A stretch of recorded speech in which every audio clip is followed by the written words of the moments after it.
শিরোনামে শুনছিলেন, রাখাইনের জন্য জাতিসংঘের মানবিক করিডোরের গতিপথ এখনো চূড়ান্ত হয়নি, তবে বাংলাদেশের প্রাপ্তি এবং ঝুঁকি নিয়ে সতর্ক থাকার তাগিদ দিয়েছেন বিশেষজ্ঞরা। তাদের মতে করিডোর হিসেবে নৌ নাকি স্থলপথ ব্যবহার তা নিয়েও রয়েছে ভিন্ন হিসাব নিকাশ। আরো জানাচ্ছেন মোর্শেদ হাসিব।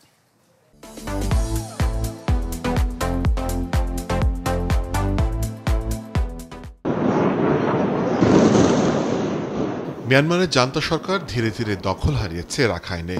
গেল 10 মাসে ডজনখানেক শহরের দখল নিয়েছে আরাকান আর্মি। এর মধ্যে মংডু, পালতেওয়া, মিনোবা, রামরি অন্যতম।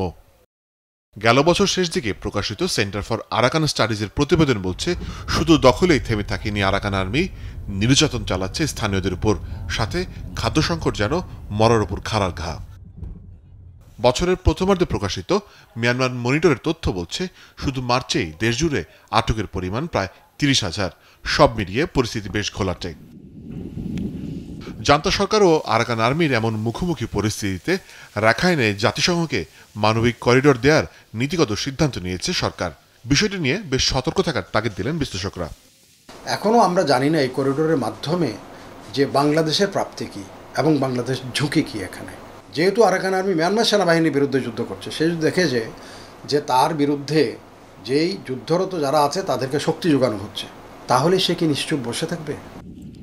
এই বিশ্লেষকের মতে মানবিক জরুরি সেবা দিতে জাতিসংঘ নৌ নাকি স্থলপথ ব্যবহার করবে তার হিসেব নিকেশটা ভিন্ন, যদিও কিভাবে কোন পথে যাবে তার বিস্তারিত এখনও ঠিক হয়নি।